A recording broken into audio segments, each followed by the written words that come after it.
When you talk about the Christians, all due respect, it's kind of funny to me, man. You know what, they celebrate a day called Christmas and say, this is the day that the Messiah was born on, and put up Christmas trees, and they don't even talk about the Messiah in the household, which he wasn't born on that day anyway.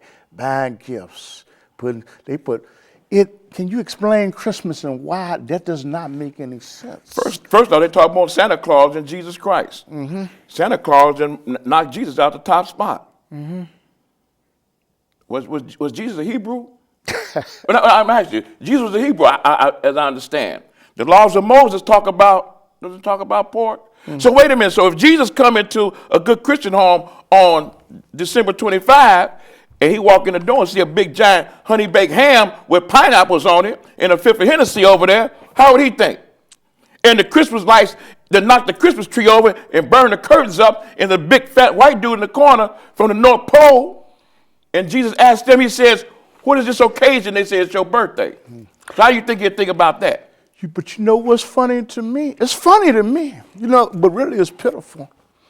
It even says in their Bible that you ain't even supposed to celebrate with a tree. I don't know what verse that is. That's Jeremiah. Okay.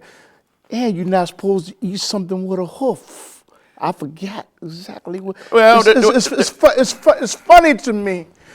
And you know what? They're more Christians. They are scared of death. And I have not heard one Muslim say that he is afraid of death, but you use common sense by covering your mouth up. But I have not heard one Muslim say, I'm scared. But I've heard many Christians say, I'm scared of death, man. It's something I don't understand. Okay, I'm gonna tell you, there's some Muslims that's scared of death too. Not the ones I know. Yeah, the ones you know, but it's some scared of death Muslims also. Because let me say this. These religions is how you worship. Mm-hmm. Okay, the religions are how you worship. Mm-hmm. There are good Muslims, there are good Christians, there are good brothers and sisters that follow Judaism. There's good people, period. Mm-hmm. It's what you do behind it. Mm-hmm. It's how you deal behind it. But what I deal with right here, I want to ask a question. If you're Christian, does that go against, is there a separation in race? If you Muslim, is there a separation in race? If you under Judaism, is there separation in race?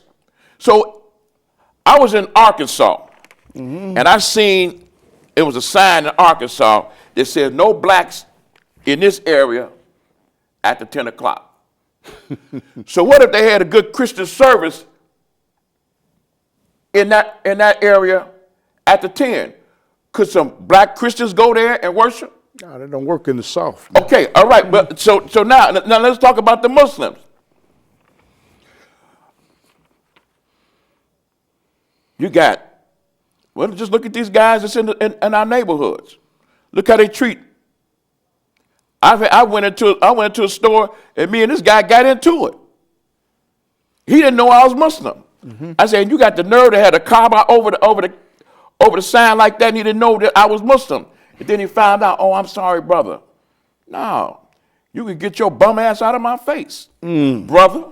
That's just how I felt. Mm-hmm. Because even the Prophet Muhammad, peace be upon him, Prophet Muhammad of 1400 years ago, because when you say Prophet Muhammad, some of the people here in America think Elijah Muhammad. Not Elijah Muhammad. Prophet Muhammad of 1400 years ago, he said to the community, Bilal was the dark-skinned African who was called the Muezzin. The Muezzin is one who calls the Muslim to prayer.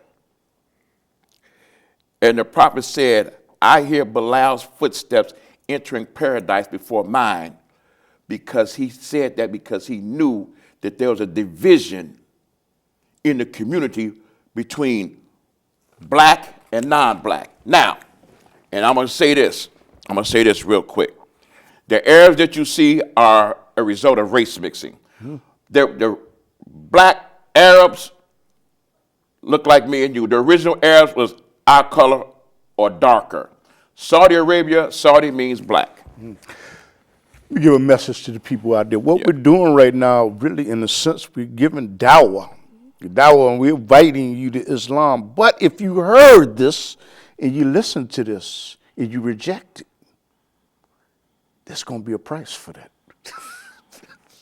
It's going to be a price, because you know what, we're thoroughly explaining Islam to the best of our ability. If you reject, you will go to the hellfires. If you reject, if you sit up there and look at any of these shows talking about Islam, or somebody explained Islam to you, you will pay a price on the day of Yom Kippur, on the day of judgment, according to our dogma, to our religion. But if you want to have...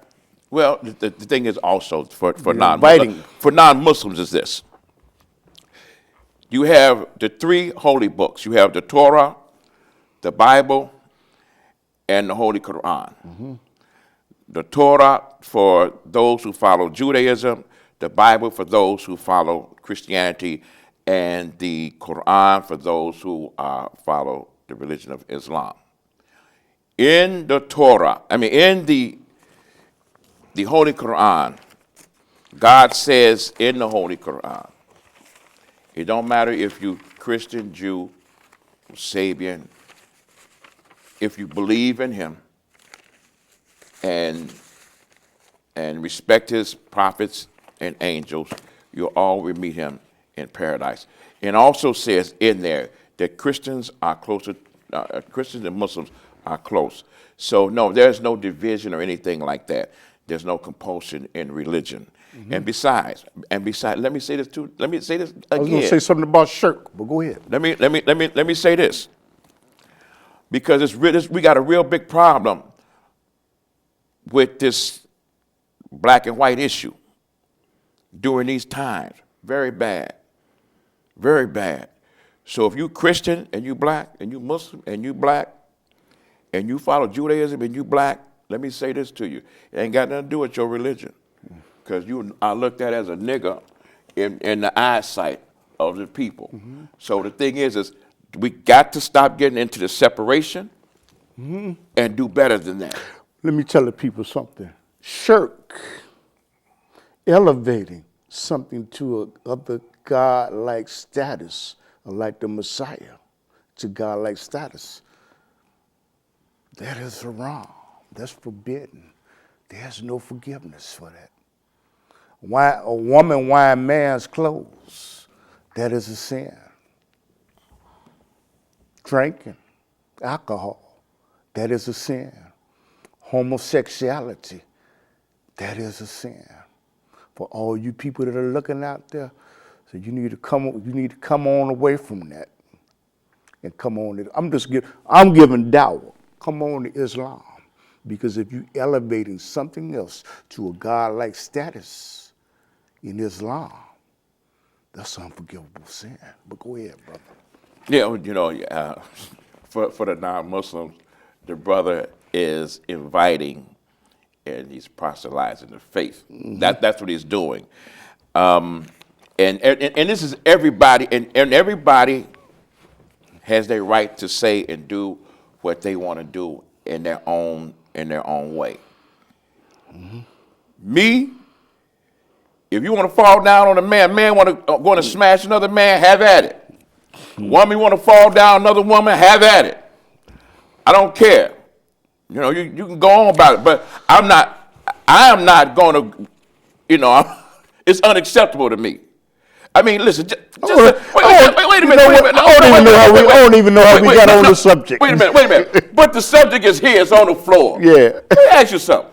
I'm just sitting there thinking, because people, listen, I don't have to answer nobody. So I can say, right, that's all. So I can say whatever I want to say.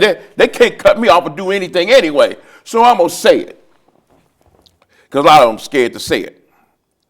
Don't impose your views and everything on me and say, I can't say that. Mm-hmm. And don't try to make something that's not normal, because it's not. Mm-hmm. Oh, let them say their truth. Listen, man, listen. How can I sit here and my father has another man and they walking around in the house with negligees on. What the hell is that for me to sit there as a young man? How that's going to be normal for me? How can I go around my friends and everything? And you know how, young guys, they be what they call, in our community, they call joning back in the day, which means they call it roasting now. I couldn't hang around my friends and they roasting because I can't say nothing because they go, oh, hey, well, that negligee your dad. You understand what I'm saying? That's not normal. No. And so when you do something like that, when you bring that kind of decadence, just go on about your business and do what you're going to do. But don't try to impose that on me and say it's normal. You know what's interesting to me is? Yes, sir. Now I listen to some people.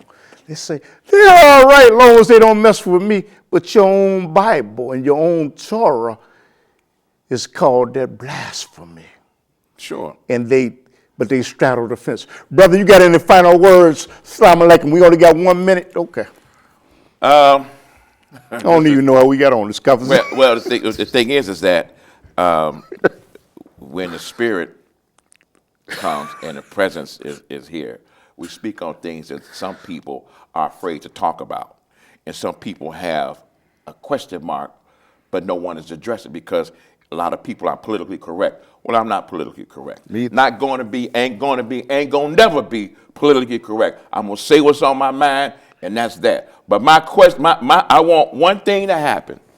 I just want the black Muslims, those in the Nation of Islam, and the brothers that who are not in the Nation of Islam to get together and get out of this fighting with each other and get out of this talking about each other like little bitches, because that's what you are. And I'm a Muslim and I'm calling you them bitches. Any of you that's doing that, you're a bitch I'm saying it to your face. You need to get out of that and start getting together and building together. That's what I got to say. Absolutely. That's it. Okay. And you know what? Me and this brother, we talked, and we just got together and just turned into a conversation instead of about Islam, but we always talk about Islam. Yes, sir. But those that want to avoid the hellfires, come to Islam. Assalamu alaikum. Wa alaikum salam. I don't even know how we got there.